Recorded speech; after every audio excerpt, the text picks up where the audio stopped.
पर इस गाने बजाने से क्या फायदा? इस ढोंग का नाम धर्म नहीं है। धर्म का संबंध सच्चाई और ईमान से है, दिखावे से नहीं। बाबूजी स्वयं इसी मार्ग का अनुकरण करते थे। वह भगवत गीता की अत्यंत प्रशंसा करते, पर उसका पाठ कभी न करते थे। उपनिषदों की प्रशंसा में उनके मुख से मानो पुष्प वृष्टि होने लगती थी। पर मैंने उन्हें कभी कोई उपनिषद पढ़ते नहीं देखा। वह हिंदू धर्म के गूढ़ तत्व ज्ञान पर लट्टू थे, पर उसे समयानुकूल नहीं समझते थे। विशेषकर वेदांत को तो भारत की अवनति का मूल कारण समझते थे। वह कहा करते कि इसी वेदांत ने हमको चौपट कर दिया। हम दुनिया के पदार्थों को तुच्छ समझने लगे, जिसका फल अब तक भुगत रहे हैं। अब उन्नति का समय है। चुपचाप बैठे रहने से निर्वाह नहीं। संतोष ने ही भारत को गारत कर दिया। उस समय उनको उत्तर देने की शक्ति मुझ में कहाँ थी। हाँ, अब जान पड़ी देता है कि वह यूरोपियन सभ्यता के चक्कर में पड्डे हुए थे। अब वह स्वयं ऐसी बातें नहीं करते। वह जोश अब ठंडा हो चला है। इसके कुछ दिन बाद हम इलाहाबाद चले आए। बाबूजी ने पहले ही एक 2 मंजिला मकान ले रखा था, सब तरह से सजा सजाया। हमारे यहाँ 5 नौकर थे, 2 स्त्रियां, 2 पुरुष और एक महाराज। अब मैं घर के कुल कामकाज से छुट्टी पा गई। कभी जी घबराता तो कोई उपन्यास लेकर पढ़ने लगती। यहाँ फूल और पीतल के बर्तन बहुत कम थे। चीनी की रकाबियां और प्याले अलमारियों में सजे रखे थे। भोजन मेज पर आता था। बाबूजी बड्ढे चाव से भोजन करते। मुझे पहले कुछ शर्म आती थी, लेकिन धीरे धीरे मैं भी मेज ही पर भोजन करने लगी। हमारे पास एक सुंदर टमटम भी थी। अब हम पैदल बिल्कुल न चलते। किसी से मिलने 10 पग भी जाना होता तो गाड़ी तैयार कराई जाती। बाबूजी कहते यही फैशन है। बाबूजी की आमदनी अभी बहुत कम थी। भली भांति खर्च भी न चलता था। कभी कभी मैं उन्हें चिंताकुल देखती तो समझाती कि जब आय इतनी कम है तो व्यय इतना क्यों बढ़ा रखा है। कोई छोटा सा मकान ले लो, 2 नौकरों से भी काम चल सकता है।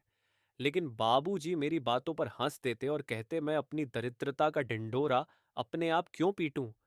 दरिद्रता प्रकट करना दरिद्र होने से अधिक दुखदाई होता है। भूल जाओ कि हम लोग निर्धन हैं, फिर लक्ष्मी हमारे पास आप दौड़ी आएगी। खर्च बढ़ना, आवश्यकताओं का अधिक होना ही द्रव्योपार्जन की पहली सीढ़ी है। इससे हमारी गुप्त शक्तियां विकसित हो जाती हैं और हम उन कष्टों को झेलते हुए आगे पग धरने के योग्य होते हैं। संतोष दरिद्रता का दूसरा नाम है। अस्तु, हम लोगों का खर्च दिन दिन बढ़ता ही जाता था। हम लोग सप्ताह में 3 बार थिएटर जरूर देखने जाते। सप्ताह में एक बार मित्रों को भोजन अवश्य ही दिया जाता। अब मुझे सूझने लगा कि जीवन का लक्ष्य सुख भोग ही है। ईश्वर को हमारी उपासना की इच्छा नहीं। उसने हमको उत्तम उत्तम वस्तुएं भोगने के लिए ही दी है। उसको भोगना ही उसकी सर्वोत्तम आराधना है। एक ईसाई लेडी मुझे पढ़ाने तथा गाना सिखाने आने लगी। घर में एक पियानो भी आ गया। इन्हीं आनंदों में फंसकर मैं रामायण और भक्तमाल को भूल गई। ये पुस्तकें मुझे अप्रिय लगने लगीं। देवताओं से विश्वास उठ गया। धीरे धीरे यहाँ के बड़े लोगों से स्नेह और संबंध बढ़ने लगा।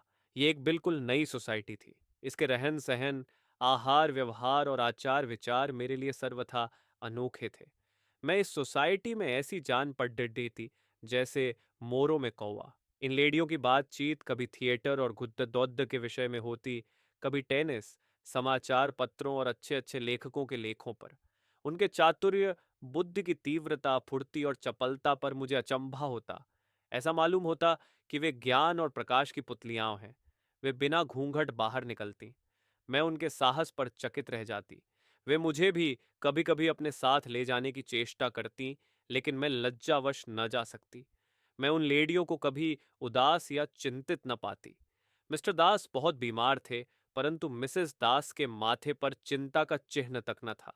मिस्टर बागदी नैनीताल में तपेदिक का इलाज करा रहे थे, पर मिसेस बागदी नित्य टेनिस खेलने जाती थीं। इस अवस्था में मेरी क्या दशा होती मैं ही जानती हूँ। इन लेडियों की रीति नीति में एक आकर्षण शक्ति थी जो मुझे खींचे लिए जाती थी। मैं उन्हें सदैव आमोद प्रमोद के लिए उत्सुक देखती और मेरा भी जी चाहता कि उन्हीं की भांति मैं भी निस्संकोच हो जाती।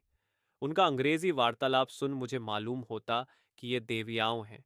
मैं अपनी इन त्रुटियों की पूर्ति के लिए प्रयत्न किया करती थी। इसी बीच में मुझे एक खेदजनक अनुभव होने लगा। यद्यपि बाबूजी पहले से मेरा अधिक आदर करते, मुझे सदैव डियर डार्लिंग आदि कहकर पुकारते थे, तथापि मुझे उनकी बातों में एक प्रकार की बनावट मालूम होती थी। ऐसा प्रतीत होता मानो ये बातें उनके हृदय से नहीं, केवल मुख से निकलती है। उनके स्नेह और प्यार में हार्दिक भावों की जगह अलंकार ज्यादा होता था। किंतु और भी अचंभे की बात यह थी कि अब मुझे बाबूजी पर वह पहले किसी श्रद्धा न रही। अब उनकी सिर की पीड़ा से मेरे हृदय में पीड़ा न होती थी। मुझ में आत्मगौरव का आविर्भाव होने लगा था। अब मैं अपना बनाव श्रृंगार इसलिए करती थी कि संसार में यह भी मेरा कर्तव्य है, इसलिए नहीं कि मैं किसी एक पुरुष की व्रतधारिणी हूं। अब मुझे भी अपनी सुंदरता पर गर्व होने लगा था। मैं अब किसी दूसरे के लिए नहीं, अपने लिए जीती थी। त्याग तथा सेवा का भाव मेरे हृदय से लुप्त होने लगा था। मैं अब भी पर्दा करती थी, परंतु हृदय अपनी सुंदरता की सराहना सुनने के लिए व्याकुल रहता था। एक दिन मिस्टर दास तथा और भी अनेक सभ्यगण बाबूजी के साथ बैठे हुए थे। मेरे और उनके बीच में केवल एक पर्दे की आड़ेडीएच थी। बाबूजी मेरी इस झिझक से बहुत ही लज्जित थे। इसे वह अपनी सभ्यता में काला धब्बा समझते थे। कदाचित यह दिखाना चाहते थे कि मेरी स्त्री इसलिए पर्दे में नहीं है